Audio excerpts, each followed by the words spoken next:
Welcome to the very first episode of the Start Younger podcast, sponsored by Husband Material Ministries, where we help men outgrow porn. And this podcast is specifically helping boys, young men, and their father figures start healing, getting free younger.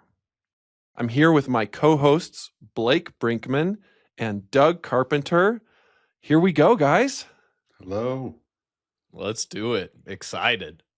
We're going to start by telling you a little bit about who we are and then answering the question, why start younger? My name is Drew Boa. I am the author of Outgrow Porn, Find Lasting Freedom Without Fighting an Exhausting Battle, and the founder of Husband Material Ministries, where we realized that porn is reaching boys at younger and younger ages. And healing should too. That's why I'm here. I'm Doug Carpenter. I've been a licensed psychologist since 1998, so almost 30 years. So that makes me the old man in the group, which is I'm okay with. I have a master's degree specialized in addiction and then a doctorate degree in clinical psychology. I've authored 2 books. The first one was Childhood Trauma in the Non-Alpha Male, and the second one is Secret Shame, which explores a survivor's guide to understanding male sexual abuse and sexual development. I'm on the board of Husband Material and am the clinical advisor for Husband Material. And I just so believe in our cause after 28 years of practicing and seeing what pornography and sexual addiction has done to the lives of boys and men. So I fully believe in this cause. And you have raised a boy into a man. I have a very successful young man, which I'm very proud of. I always say if I did one thing right in life, it was I think I raised my children well. So I'm pretty proud of the people that they have become. So by God's grace, I think I did a decent job. I love that, Doug. And I am Blake Brinkman. I come from a history of being a youth pastor, and that really led me into seeing just the massive impacts addiction, porn had first off on my life, but then on all of the teenagers that I was walking through life with, which eventually led to me launching and founding Redefine Student Recovery, where we seek to empower this journey of essentially this idea of starting younger, of how do we get true recovery principles and tools into the hands and minds of teenagers so that they don't have to wait 10 years to really start engaging their story and their addiction and their struggle with a complete lack of shame and the freedom of vulnerability and God's grace to see all that teenagers can do in this journey. And so pumped to be here with these two guys, some special people, and what an exciting thing that we get to talk about. Amen. Blake works directly with teens, and he is a professional counselor. Didn't you just get your degree? I did. Got my master's in counseling. They have a long name for it, clinical mental health counseling, right? So I work as a pre-licensed counselor here in New York. I do coaching for teens, families across the nation for this exact topic of, hey, my teenager has been struggling, or sometimes it's teens are the ones asking for help of, hey, I'm noticing this addiction struggle and I don't want it, but I don't know what to do with that. And so that's the field that I love to work in more than anything else. For a long time, the wisdom's been, hey, wait till you're 18 and we've got some great intensives and programs for you.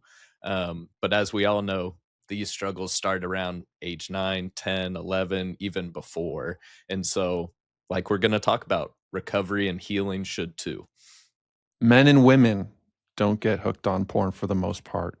Boys and girls do. I mean, how old were you when you first encountered pornography?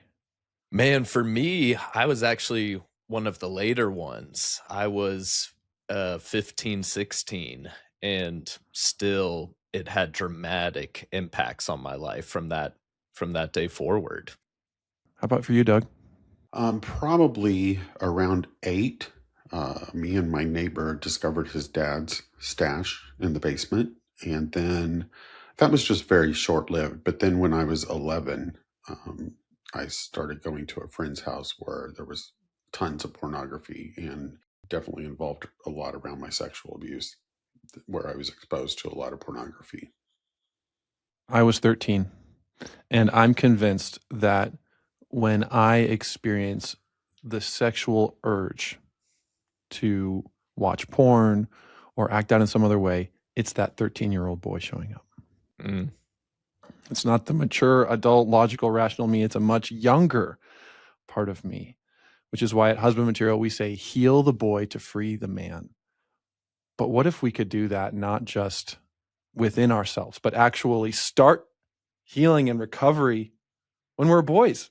Well, and healing is a part of growth. It's not abstinence. It's not jumping into recovery. It's not cutting something off. And that's why in Husband Material, we talk about this is a process of growth and maturity. We grow into sexually healthy, developed adult men, and we don't function out of that little child part of us that's hurt and wounded or was the origin of our pornography. It seems like there are lots of reasons why people don't start younger. Blake, what are the most common reasons you hear that are objections to student recovery? I love this question. Talk about this one a lot. The three I've boiled it down to that is the typical response is they're too young, they're too immature, or they're too unwilling to start and do the heavier big work of recovery. And we've just proven it untrue. I can't tell you at this point we're at hundreds and hundreds of teens who have come forward on their own, not even parents saying, hey, here's my kid, they've got something going on, you need to work with them. Teenagers themselves coming to their parents or coming to someone like me and saying, hey, I'm noticing an issue here that I can't seem to stop or control, and I want help. And then for a long time, we thought, well, maybe we really need to water down the process and the things we talk about and these teenagers are so smart, so wise. The things they say in sessions and groups would just blow your socks off. And so they have everything they need to start this journey right now. Really all they need is someone to start the conversation and someone that believes in them, that they can do this work and sees the value of it and wants to empower that process for them. Just to piggyback on what you said, Blake, I have heard from parents before, well, I don't want to dig around in this with my kids because I'm afraid I'll expose him to more. And he's only on the verge of this.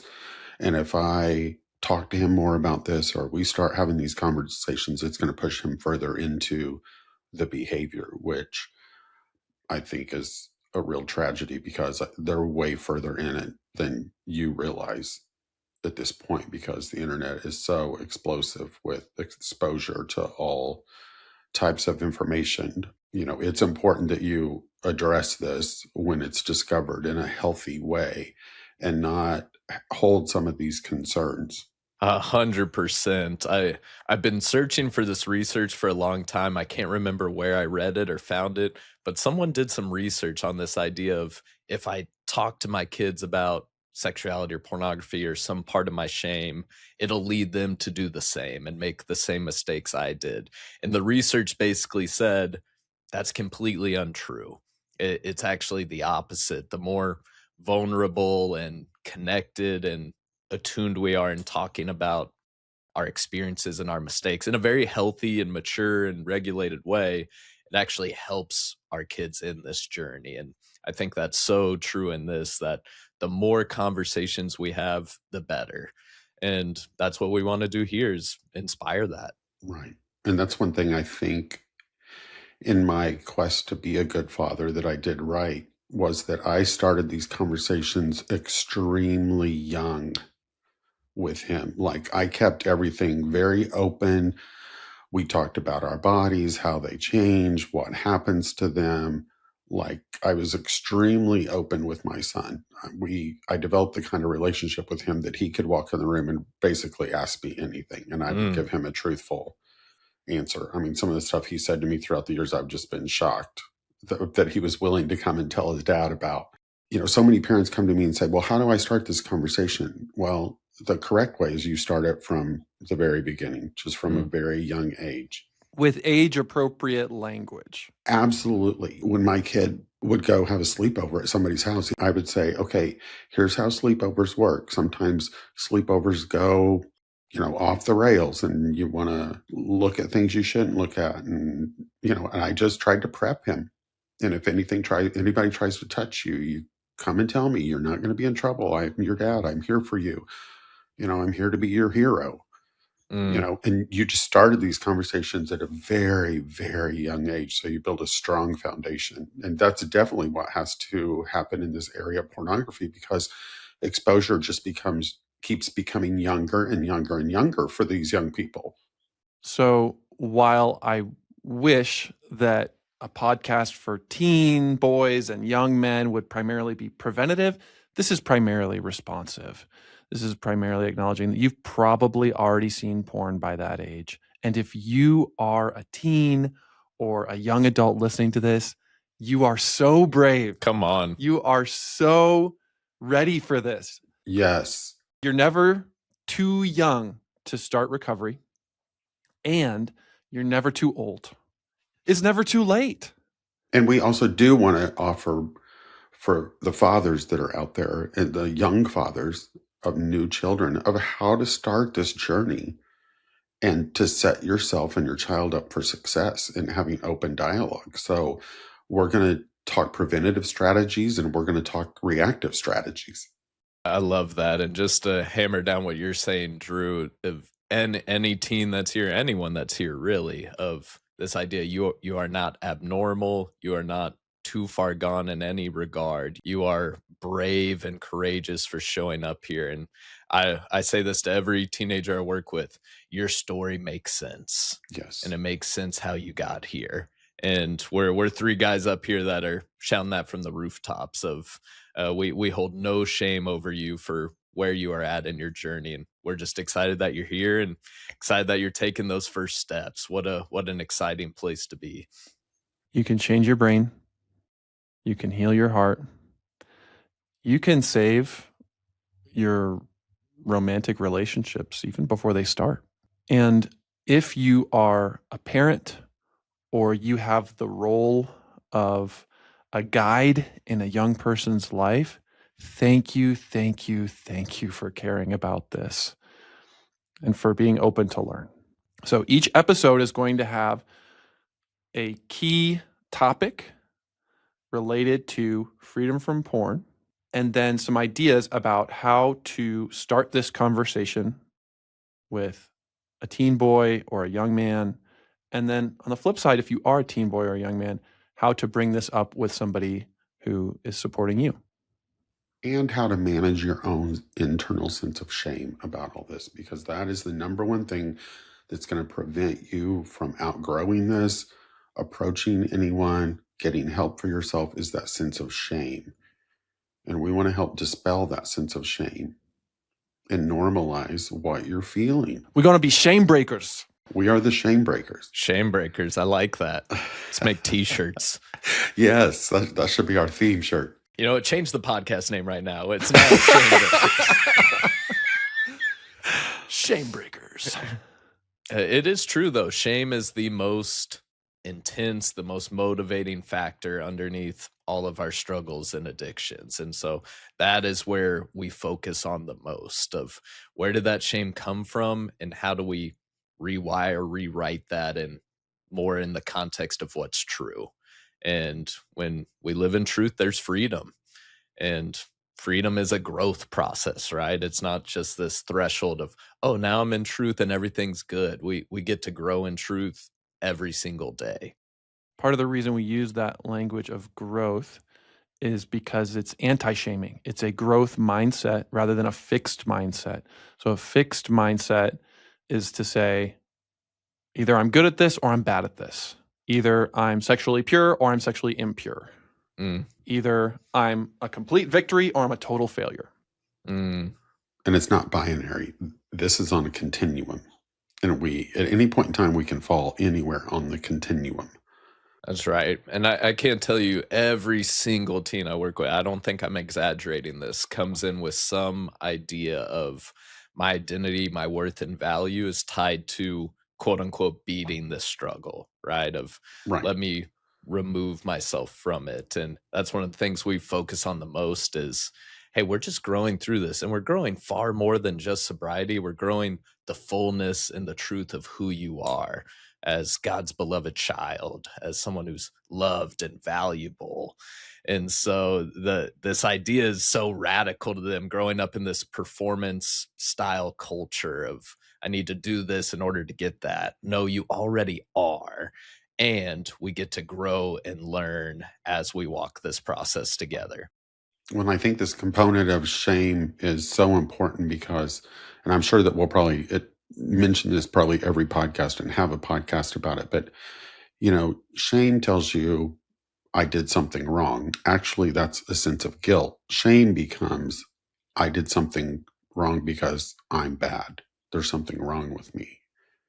And that's not the process. Sometimes it's just your own natural curiosity that takes you to places. It can just take you the wrong places. And we want to help you recognize that and grow and progress in a healthy way to be able to manage some of the natural tendencies of life. Mm. Porn is not what's wrong with you. Porn is what happened to you. Right. It's not who you are. You are God's beloved. To jump on that, Drew does an excellent job of describing this in his book, but this idea that any exposure to porn at the ages that we get exposed is a form of abuse, really. Our brains are not ready to handle that type of material, and we are not protected from it in the ways we should be, right? Think of all the laws and parameters and safeguards around things like alcohol and driving. You could even throw voting in there, right? It's we put safeguards and age limits in place, and yet the protection that exists around porn and hypersexualized material has been unbelievably lacking. And so even if you found your way there by curiosity or some element of choice, it is still not your responsibility. You are the victim in this sense of porn is something that's happened to you. You are not the badness, the problem. Being exposed to porn is a form of sexual abuse. Exactly. It is being sexually abused. Your mind is being exposed to information that it is not yet ready to process. And yet, that is now the situation your brain is in. Yes. Right. And so that's why we're here to start younger. Let's get into the process of, hey, that has happened to all of us. That's happened to our brains. And now, how do we unwire and dispel this shame and live in the truth and freedom and peace of who we truly are? And that's possible even in the midst of porn, which I know sounds crazy to many teenagers, but you are already fully loved and fully valuable, even in the midst of your struggle. That's right. Amen. And on this podcast, we are going to walk with you every step of the way as much as we can. That's right. From shame to grace, from despair to hope, from isolation to connection, from wherever you are right now, closer to where you were created to be. And recognize we've walked this journey too. Oh, goodness, yes. And we're where we're at today because we pushed ourselves to grow through that process. And I imagine all of us felt the despair of being somewhere young in our journey and wondering, I don't know what to do or where to go. And so, if nothing else, for you to have this space of, I may not have a lot of options, I may not have a ton of support, but I can at least go here and know that I'm not alone. Mm-hmm. Well, I think so many fall into the trap and the lie of, I have nowhere to go. I have no one to go to about this because that shame keeps it a secret. After listening to this episode, your next step, if you want to take this adventure with us, is to go down to the description, the show notes, and we have a link there you can use to ask us any question, even anonymously, for us to answer on a future episode of Start Younger. We will read every question. You may even have your question answered on a recorded episode later on. You can also find more information about Husband Material for men. And we are in the process of creating resources and opportunities for boys as well. You can find a link to my book, Outgrow Porn.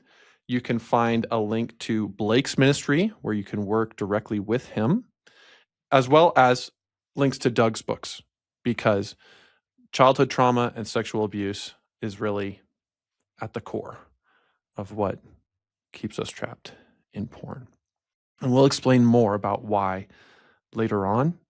In the next episode, we will be going first in telling our stories. Because what I have seen over and over is that in order to feel safe enough to open up about my sexual struggles and the secrets I've never told anyone, I need to hear someone else go first. Yes. Agreed. I need someone else to share, to give me permission and a sense of safety that maybe I can be that real and that honest. As one of the areas that I see with teens that is often the hardest of just at a macro level is we often expect teens to go first of, well, if you have struggles, just tell me, just let me know about it. And that's just not how it works. Exactly like Drew's saying, we need to feel safe, like someone else has gone before us, that they have shared their story with a vulnerability and authenticity that makes me start to ponder, maybe I can share mine too. And so going first is a necessity of leadership, of parenting. Doug was talking about this, right? Of I have to go first if my kids are going to feel safe enough to talk about this. And so going first is so key. So go down to the show notes. You can ask any question and listen to the next episode where we will go first so that you can feel safe enough to go second. And as we're just getting this started, if you know a teen or a young adult who could start this journey younger, please share this podcast with them. And if you are a teen or a young adult and there's a safe adult in your life who might be willing to connect with you and support you in this, share this podcast with them. Thank you for listening and taking the risk to try something new with us. Here we go. It's time to outgrow porn at any age. At any age. At any age.